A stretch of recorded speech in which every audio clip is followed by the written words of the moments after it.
नमस्कार सभी को। आज की क्लास में हम चर्चा करेंगे आधुनिक भारत में सामाजिक सुधार आंदोलनों पर। तो कैसे भारत में आर्थिक, सामाजिक और धार्मिक सुधार आंदोलन हुए, उसके पीछे क्या कारण थे। आपने सबने सुना होगा राजा राममोहन राय जी को, ईश्वरचंद विद्यासागर जी को, विवेकानंद जी को, अंबेडकर जी को, गांधी जी को, सावित्रीबाई फुले जी को, ज्योतिबा फुले को। आपने बहुत से ऐसे समाज सुधारकों के नाम सुने होंगे जिन्होंने समाज में सुधार किया, धर्म में सुधार किया और भारत में राष्ट्रीय चेतना को जागृत करके लोगों को शिक्षित किया कि हमें भी स्वतंत्रता की, समानता की और एक लोकतांत्रिक राज्य की आवश्यकता है। और इन्हीं आवश्यकताओं को ध्यान में रखते हुए हम सब ने एक होकर अंग्रेजी सरकार के खिलाफ मोर्चा खोला, आंदोलन किए और अंततः 15 अगस्त 1947 का वह दिन जब भारत ने आजादी की हवा में भारत के लोगों ने सांस ली। तो यही सब बातें आज हम चर्चा करेंगे सामाजिक धार्मिक सुधार आंदोलनों पर, और गहन चर्चा करने वाले आप ध्यान से सुनिएगा। बताइए कि ये क्यों हुए, सामाजिक धार्मिक सुधार आंदोलन क्यों हुए। सबसे पहले आइए कि समाज कैसा था, हमारा समाज कैसा था, इस पर चर्चा करते हैं। और दूसरी तरफ धर्म कैसा था। हम ये बात कब की कर रहे हैं, 19वीं, 17वीं, 18वीं और 19वीं सदी की बात कर रहे हैं कि जब देश में अंग्रेजों का शासन हुआ करता था और अंग्रेज हर तरीके से भारतीय जनता को शोषित पीड़ित कर रहे थे, चाहे वो आर्थिक हो, चाहे सामाजिक हो, चाहे राजनीतिक हो, चाहे प्रशासनिक हो, चाहे सांस्कृतिक हो, चाहे सैनिक स्तर पर हो। हर एक स्तर पर भारतीय लोग शोषित पीड़ित थे, अंग्रेजों द्वारा किए जा रहे अत्याचारों से परेशान थे। ऐसी स्थिति में भारत में समाज और धर्म में सुधार क्यों हुआ, कैसे हुआ, इसको जानने का आज प्रयास कीजिए आप। और ये आज भी हमारे जीवन में कोरिलेट इसलिए करता है क्योंकि आज भी समाज और धर्म मौजूद है। ऐसा तो नहीं कि समाज और धर्म दोनों अलग अलग विषय हों और ये आज मौजूद ना हो, आज भी हम समाज में रहते हैं। समाज का अर्थ क्या है, कई लोगों से मैं समाज की परिभाषा पूछता हूँ। पहले तो आप लोग मुझे बताइए कि समाज की डेफिनेशन क्या है, समाज का अर्थ क्या है। समाज का मतलब है जहाँ संबंध हो वहां समाज है। जैसे मैं आपको पढ़ा रहा हूँ तो एक संबंध है, यहाँ पर किसका संबंध बताइए, इस क्लास में किसका संबंध है, गुरु और शिष्य का संबंध है, उसको समाज कहते हैं। अर्थात पशुओं का समाज क्यों नहीं होता, क्योंकि वे आपस में अपनी संबंधों को बनाते नहीं है। क्यों नहीं बनाते, क्योंकि वो है इस काबिल अपने दिमाग को और अपने जीवन को विकसित नहीं कर पाए कि वो संबंध बनाए एक दूसरे से। हमने अब एक दूसरे से संबंध बनाए, जैसे कि हम देखते हैं माता पिता का संबंध है, भाई बहन का संबंध है, पति पत्नी का संबंध है, समाज में दादा दादी चाचा सबके एक दूसरे से संबंध है, बुआ फूफा। संबंध इसलिए बनाए जाते हैं क्योंकि समाज की आवश्यकताओं की हम पूर्ति कर सकें। एक राज्य का नागरिकों के साथ संबंध है ना। तो समाज और धर्म किसे कहते हैं, धर्म याद रखना, धर्म जो है वो संस्कृत भाषा की जो शब्दावली है धृत धातु से बना है और इसका मतलब है धारण करना। धारण करना मतलब नैतिक कर्तव्य को धारण करना, हर एक मनुष्य का कर्तव्य है। मैंने पहले समाज बता दिया कि समाज का मतलब क्या है, जहां लोगों के बीच में आपस में ही संबंध होते हैं। संबंध क्यों बनाते हैं, ताकि हम आवश्यकताओं की पूर्ति कर सके। कौन सी आवश्यकता, क्या एक ही व्यक्ति सभी काम संपन्न कर लेगा, नहीं करेगा। कि एक ही व्यक्ति वकील, डॉक्टर, इंजीनियर, टीचर, मजदूर बोलो, या फैक्ट्रियों में काम करने वाला कुशल वर्कर या सॉफ्टवेयर इंजीनियर, क्या वो सब बन जाएगा, नहीं बन पाएगा ना। तो बताइए, इन सब की आवश्यकताओं को पूर्ति करने के लिए हमने संबंध बनाया, इसी को हम समाज कहते हैं। संबंधों का, मानवीय संबंधों का जाल है। धर्म क्या है, आप सबको बनाया, धर्म धृत धातु से बना है जिसका अर्थ है धारण करना। अब क्या धारण करें, हम अपने कर्तव्य को धारण करें, जो भी हमारी जिम्मेदारी दी गई। जैसे माता पिता की जिम्मेदारी है बच्चों का पालन पोषण करें, बच्चों को अच्छी शिक्षा दें, संस्कार दें, वैसे गुरु की जिम्मेदारी है कि पूरे भारत को, विश्व को मार्गदर्शन दिखाए, उसे प्रकाश के पथ पर ले चले। अस्तो माँ सदगमय तमसो माँ ज्योतिर्गमय, है कि नहीं। तो धारण करना मतलब प्रत्येक मनुष्य का कोई ना कोई समाज में आकर कर्तव्य होता है, वो उस कर्तव्य को धारण करता है। और कर्तव्य का मतलब क्या है, नैतिक कर्तव्य से बच्चों, किस कर्तव्य से बच्चों, नैतिक कर्तव्य। नैतिक कर्तव्य मतलब जो जिम्मेदारी उसकी है उसे पूरा करे। जैसे कि एक विद्यार्थी का क्या कर्तव्य है, एक स्टूडेंट का क्या कर्तव्य है, क्या ड्यूटी है एक स्टूडेंट की, बताइए, पढ़ाई करना। अगर वो पढ़ नहीं रहा तो मतलब वो धर्म का पालन नहीं कर रहा। मतलब ये धर्म वो नहीं है जो आप पूजा पाठ करते हैं या आप जो भी कार्य करते हैं, ये धर्म का मतलब है अपने कर्तव्य को धारण करना। मतलब कि आप पूजा पाठ कर भी रहे और अगर पढ़ नहीं रहे तो आप अपने धर्म का पालन नहीं कर रहे हैं। अर्थात जो आपको जिम्मेदारी, माता पिता ने तो आपको कोचिंग में एडमिशन करा दिया, स्कूल में एडमिशन करा दिया, इसके बाद भी अगर आप पढ़ाई नहीं कर रहे हैं तो इसका मतलब है आप संस्कार का या धर्म का क्या कर रहे हैं, उल्लंघन कर रहे हैं, याद रखिएगा। अब उस समय समाज कैसा था? आधुनिक भारत के समय, आधुनिक भारत का इतिहास हम पढ़ने जा रहे हैं, आधुनिक मॉडर्न हिस्ट्री। तो आधुनिक भारत के समय समाज कैसा था? समाज कैसा था? समाज में सती प्रथा थी। ऐसा था समाज भाई साहब, पूरी दुनिया की सबसे खतरनाक प्रथा थी उस समय। इतनी क्रूर प्रथा, मानवीय प्रथा आपको कहीं नहीं मिलेगी कि अगर कोई महिला का पति मर जाता है तो उस महिला को जिंदा जला दिया जाता था। सोचिए आप, सोचिए, जिंदा जला दिया जाता था उस महिला को, उस पति की चिता पर, जिस पति की चिता पर वो जल रही है, और उसके पीछे कोई तर्क नहीं था, कोई लॉजिक ही नहीं था। लॉजिक तो ये था क्योंकि डर इस बात का था कि महिला का पति मर गया है, कल को यह संपत्ति का बंटवारा लेगी और संपत्ति बहुत महत्वपूर्ण है, तो क्यों ना एक समाज में ऐसी, मतलब कुछ ऊल जरूर लोगों ने अपनी आवश्यकताओं की पूर्ति करने के लिए, बेवकूफ लोगों ने बिना तर्क के, बिना हाथ पैर के, बिना सिर पैर की प्रथाएं बनाई ताकि वो अपनी आवश्यकताओं की पूर्ति करते रहे। और इस प्रथा से कई महिलाओं को जिंदा जला दिया गया। जब वो महिला जिंदा नहीं जलती थी तो उनके, आप सबको पता है कि शराब पिलाई जाती थी, उनको बहुत पीटा जाता था। और उस समय आप सबको पता है कि लड़की का बाल विवाह हुआ था। सती प्रथा तो और खतरनाक थी, और सती प्रथा, बाल विवाह, 8-8 साल की बच्चियों का विवाह कर दिया जाता था। आज हम 8 साल की बच्ची देखेंगे तो घबरा जाएंगे कि उसकी बच्ची 8 साल की बच्ची, और लड़का होता था 30 साल का। सोचो, 4 गुनी 3 गुनी एज का, 4 गुनी एज का लड़का। अब बताइए, जब वो लड़की सोचिए अपनी युवावस्था में आएगी, 25 साल की होगी, तब तो वह लड़का बूढ़ा होके मर ही जाएगा। और वो जो बूढ़ा होके मरेगा लड़का, जो आदमी मरा है, उसकी चिता पर उसे जिंदा भी जलना है। तो बाल विवाह, सती प्रथा जैसी कुरीतियां मौजूद थी। अरे जो ईश्वर, हमने राजा राम मोहन राय जी का जो नाम लिखा है, यही थे पहले समाज सुधारक, जिनके सामने इनकी भाभी को जिंदा जला दिया गया था। सोचो, ये कुछ नहीं कर पाए, तभी इन्होंने ठान लिया कि अब मुझे अब सती प्रथा का इस समाज से अंत करना है।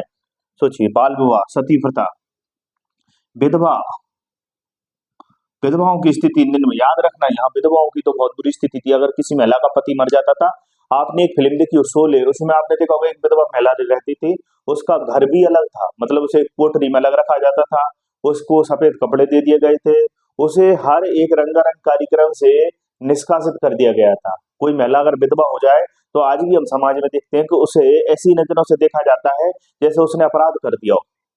मतलब वो अपने पति को, कई लोग कहते हैं ये अपने पति को खा गई। अरे मांसाहारी थोड़ी है जो पति को खा गई, अरे इसकी कुंडली में दोष था इसलिए इसका पति मर गया। अरे भैया, उसकी उसके जीवन का, उसके पति के मरने के जीवन से कोई संबंध ही नहीं है भाई, क्या लेना देना, बोलिए।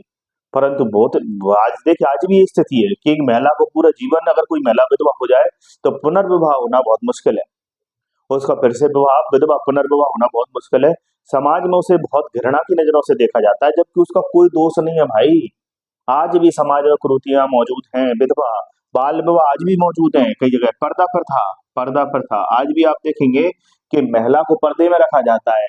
अरे मैं कहता हूं कि अगर समाज में लोगों की नीयत अच्छी है, उनकी आंखें अच्छी है, नजर अच्छी है, तो महिला को पर्दा करने की आवश्यकता नहीं है। नहीं, पर्दे में रहकर भी महिलाओं के साथ बलात्कार आज भी हो रहा है, पर्दे में रहकर महिलाओं की इज्जत आज भी लूटी जा रही है, पर्दे में रह रही आज महिलाओं को गलत नजरों से देखा जा रहा है, उनके साथ छेड़खानी की जा रही है, उनकी इज्जत आबरू उतारी जा रही है। बोलिए, तो पर्दे में रहने के बाद भी अगर पर्दा प्रथा इसलिए रखी गई है कि जिससे महिला की इज्जत बचेगी, अरे इज्जत नहीं बचेगी भाई, इससे तो महिला को तुमने उनकी स्वतंत्रता को ही खत्म कर दिया। बोलिए, पर्दा प्रथा मौजूद थी, विधवाओं की स्थिति निम्न थी, बाल विवाह होते थे, सती प्रथा थी। दहेज का तो मैं बोल ही नहीं सकता, है ना। जो लोग दहेज पर बड़ा बड़ा निबंध लिखते हैं, वही बड़े पद पर बैठकर या बड़े बनकर वही सबसे पहले दहेज लेते हैं। और समाज में भी हम देखते हैं कि उसी व्यक्ति की शादी सबसे अच्छी मानी जाती है जिसके शादी में सबसे ज्यादा पैसा लिया गया। अरे पता है तुम्हें उसकी शादी में इतना दहेज मिला था, तुम्हारी में तो इतना मिला ही नहीं था। बोले, सोचो, आज भी सब पढ़े लिखे समाज में ये सब चल रहा है, इससे बुरा क्या हो सकता है। दहेज प्रथा जैसी कुरीतियां मौजूद थी, है ना। शिक्षा से वंचित रखा जाता था, है ना। दूसरा, लैंगिक भेद, सबसे ज्यादा लैंगिक भेदभाव किया जाता था। अगर घर में लड़की हो गई तो पूरी कोशिश की जाती थी इसकी शिशु हत्या कर दी जाए। क्या कर दिया? शिशु हत्या। उसको क्या शिशु हत्या करने का तरीका क्या है कि उसको पकड़ के, उसकी गर्दन को पकड़ के पानी में डुबो देना, या उसे पानी पीते समय उसकी नाक डुबो देना पानी में, ताकि उसका मुंह और नाक पानी में या दूध में डूबा रहे बहुत देर तक और उसकी क्या हो जाए, मृत्यु हो जाए। क्या देखो पानी पीते पीते गुड़िया मर गई। बोलो, तो शिशु हत्या करने के कई तरीके होते थे। बोलो, और तो और भाई साहब बहुत खतरनाक समाज में प्रथाएं थी। देवदासी प्रथा दक्षिण भारत में आज भी आपको देखने मिल जाएगी कि महिलाओं को मंदिरों में दान में दे दिया जाता था कि ये महिलाएं दीपक जलाएंगी मंदिर में, ये सब इसकी साफ सफाई करेंगी देवता की जो मंदिर में विराजमान है, और इस मंदिर को स्वच्छ रखेंगी, मंदिर के लिए फूल लाएंगी, आवश्यकता की पूर्ति करेंगी। बताइए। और उन्हीं महिलाओं को मतलब लोग बड़ा गर्व महसूस करते कि देखो हमने, क्योंकि उनकी यहाँ बेटी हो जाती थी ज्यादा, उस समय पाबंदी थी नहीं, कोई स्वास्थ्य सुविधाएं नहीं थी, तो अगर बच्चियां ज्यादा हो गई तो क्या किया, अपनी बेटी के देखो हमने दान दी है देवदासी के रूप में, तब तो उसमें गर्व महसूस करता था वह समाज का व्यक्ति, उसका पिता। और जबकि उस महिला का वहां जाकर शोषण होता था, शिक्षा से वंचित कर दिया जाता था, और उससे स्वास्थ्य से और उसे समाज से वंचित कर दिया जाता था, और जबकि उस मंदिर में मौजूदा जो भी लोग रहते थे उसका दैहिक शोषण करते थे। और दैहिक शोषण से जो बच्चे पैदा हुए, जब उन्होंने पूछा कि ये किसके पुत्र हैं, तो कह दिया हरि की कृपा से हरिजन। बोलो, हरिजन नाम दिया। कितनी खतरनाक देवदासी प्रथा थी। और आज भी हमें कहीं ना कहीं देखने को प्रथा मिलती है। डायन प्रथा आपने देखा होगा, आज भी अखबारों में आता है, किसी महिला को डायन करार देकर उसे समाज से निष्कासित कर दिया जाता है और उसकी हत्या तक कर दी जाती है, उसे जिंदा जला दिया जाता है। बोलो, अर्थात किसी समाज में कोई विपदा आई या किसी परिवार पर कोई आपत्ति आई तो वो किसी एक महिला को अपना पूरा गुस्सा उतारने के लिए डायन करार दे देते हैं और उसे ले जाकर जिंदा जला देते हैं। इसी को कहते हैं पितृसत्तात्मक समाज। पितृसत्तात्मक समाज मतलब सरनेम किसका चेंज होगा, बारात किसके घर जाएगी, घोड़ी पर बैठकर कौन आएगा, दहेज कौन देगा। बोलिए बोलिए। समाज में गालियां भी किसके नाम पर है सबसे ज्यादा, बोलिए। संपत्ति में अधिकार किसका होगा, बोलिए। घर में भी किसकी सबसे ज्यादा निर्णय लेने में चलती चलेगी, जैसे हम कहते हैं कि चलेगी इसकी, भैया। बोलो। लैंगिक भेद किसके साथ किया जा रहा है, भ्रूण हत्या किसकी की जा रही है, शिशु हत्या किसकी की जा रही है, बताइए। अब ये सब प्रथाएं थी। और धर्म कैसा था उस समय, धर्म में क्या था, धर्म कभी खराब नहीं होता, उसको करते हैं कौन, कर्मकांड। धर्म में कर्मकांड, अंधविश्वास मौजूद था। बोलिए। धर्म में कर्मकांड, अंधविश्वास और पाखंड मौजूद था। अब आप बताइए, इस कर्मकांड, अंधविश्वास और पाखंड का समर्थन था इन सभी प्रथाओं को। याद रखें, धर्म ही है जो समर्थन करता है। सामाजिक प्रथाएं किस पर चलती है, धर्म पर टिकी होती है, समर्थन था। तो अब जरूरत किस बात की थी, जरूरत किस बात की थी कि जो समर्थन कर रहा है उसमें सुधार किया जाए, तो ऑटोमेटिक किसमें सुधार हो जाएगा, समाज में सुधार हो जाएगा। याद रखें, समाज सुधार के लिए आंदोलन ये पहली बार नहीं चले। भगवान बुद्ध ने और महावीर स्वामी ने भी, आपने देखा होगा, मैंने पढ़ा एंशिएंट हिस्ट्री में 600 ईसा पूर्व में भी जो समाज और धर्म में क्रूरता कुप्रथाएं आ चुकी थी, कर्म कांड हो रहे थे, यज्ञ में बलि दी जा रही थी, और जाति के नाम पर शूद्रों को बकायदा शिक्षा से, धर्म से और अन्य विभिन्न संपत्ति के क्षेत्रों से बेदखल किया जा रहा था। और उनके महिलाओं के साथ भी दहेज प्रथा को लेकर बाल पर्दा प्रथा जैसी 600 ईसा पूर्व में जातिगत भेदभाव मौजूद था। महिलाओं के प्रति अत्याचार हो रहे थे। समाज का एक वर्ग शोषित पीड़ित था, उस शोषित पीड़ित वर्ग को समाज में जो अप्रगतिशील अवधारणा आ चुकी थी, भेदभाव की कुरीतियां जो आ चुकी, उनको दूर करने के लिए तब नए धर्मों का जन्म हुआ, जैन और बौद्ध का। परंतु यहाँ राजा राम मोहन राय, ईश्वरचंद्र विद्यासागर, विवेकानंद जी, गांधी जी, अम्बेडकर भी, ज्योतिबा फुले, इन्होंने कहा कि हम नया धर्म नहीं चलाएंगे। क्योंकि उस समय सभी धर्मों में क्या था, सभी धर्मों में क्रूरता कुप्रथाएं थी। कोई भी धर्म ऐसा नहीं था जिसमें कि समाज में और धर्म में कोई अच्छा ही हो तो हम उस धर्म को, अपने धर्म को परिवर्तित करके उसे अपना लें। चाहे वो ईसाई धर्म हो, चाहे इस्लामिक धर्म हो, चाहे फारसी धर्म हो, चाहे वो जैनिज्म हो, चाहे बौद्धिज्म हो, उस समय समाज विकृत अवस्था में था अंग्रेजों के जमाने में। तो क्या करें, तो क्यों ना हम अपने ही धर्म में रहकर प्राचीन कालीन संस्कृति को उठाकर, जैसे कि दयानंद सरस्वती हैं, वो क्या कहेंगे, वेदों की ओर लौटो कहेंगे। क्योंकि वैदिक संस्कृति में कोई कर्मकांड नहीं था, कोई सामाजिक भेदभाव नहीं था, धर्म में भी कर्मकांड नहीं था, पाखंड नहीं था, अंधविश्वास नहीं था, और समाज भी सुधरा हुआ था। समाज में भी पर्दा प्रथा नहीं थी।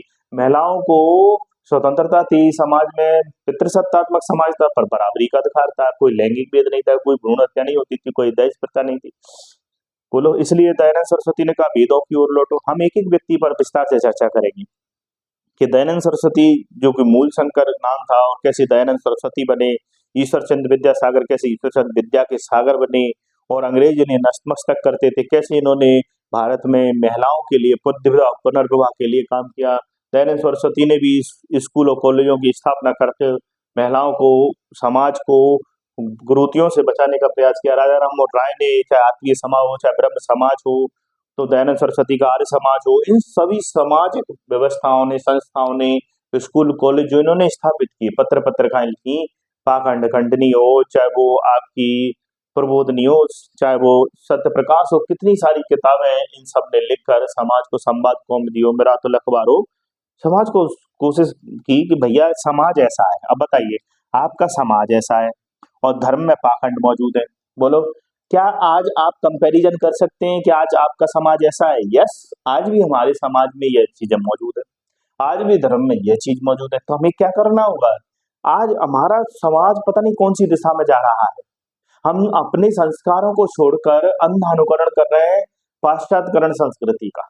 मतलब ऐसी संस्कृति को अपना रहे हैं जिसकी आवश्यकता नहीं है। अगर भाई साहब कोई वहां पर यूरोपियन देश, पाश्चात्य देशों में कोट पैंट पहन के वहां घूम रहा है मई जून में, तो इसका मतलब ये ठंड पड़ रही इसलिए। पर हम अगर जबरन अगर मई जून में कोट पैंट पहन के घूमे, तो इसका मतलब क्या है? अंधानुकरण। अंधानुकरण मतलब बिना देखे, बिना तर्क किए बस किसी की चीज को कॉपी पेस्ट कर लेना। थोड़ा दिमाग तो लगा लो। बोलिए, आज जिस प्रकार से हम इंटरनेट का यूज करते हैं, उसमें अश्लीलता फुहड़पन हमें देखने को इतनी मिलती है। आज हम मूवी या साहित्य देखते हैं तो अश्लीलता उसमें दिखाई देती है। आज संस्कार जिसे हम कहते हैं, मैनर्स, वो कहीं दिखाई ही नहीं दे रहा। समाज पता नहीं कहीं, सुबह देखते हैं वो आती है, क्या बोलते हैं उसको, क्या बोलते हैं, 31 दिसंबर, हैप्पी न्यू ईयर बोलते हैं। न्यू ईयर दूसरे दिन पता चलता है कि जितने लोग न्यू ईयर मनाने गए वो सब नशे की गिरफ्त में पकड़ में आए, सबको सब जेल में ठूस दिया। पता ही तो आज बड़ी बड़ी शहरों में जो एक सोशल कैपिटल थी, जहां हम लोग बैठकर आपस में गांव में बात किया करते थे, गांव में सब लोग एक दूसरे की पहचान किया करते थे, सब लोग मिलकर कोई भी समारोह होता था उसमें कार्य करते थे, सामाजिक संबंध बड़े अच्छे थे। अगर किसी एक पर मुसीबत आ जाए तो सब मिलकर उसका सहयोग करते थे। और आज भी समाज में कैपिटल मौजूद है, समाज को सोशल कैपिटल। और बड़े शहरों में जाइए तो पता नहीं चलता कि बगल में कौन रह रहा है, कौन नहीं रह रहा, किसी की मदद करनी है कि नहीं करनी। और नशेपन की प्रवृत्ति में वृद्धि हो रही है लगातार, चोरी हत्या डकैती। तो हमें ये सोचना होगा कि हम किस दिशा में विकास कर रहे हैं। इससे बढ़िया तो हम आदि मानव ही अच्छे थे भाई, गांव में रहते थे वही अच्छे थे। लगातार ट्रैफिक समस्या, लगातार दुर्घटना, एक्सीडेंटल केस, बोलिए, लगातार चोरी हत्या डकैती रेप, बोलिए, लगातार नशेपन में वृद्धि होती जा रही, बताइए। तो ऐसी स्थिति में आप क्या ऐसी स्थिति में आप क्या करेंगे बताइए। तो आज की क्लास में यहीं समाप्त करता हूं। अगली क्लास में मैं बात करूंगा, ये मैंने बता दिया, समाज के साथ धर्म के। अगली क्लास में कारण, स्वरूप, सीमाएं और योगदान पर बात करेंगे। जय हिंद, जय भारत। ठीक है।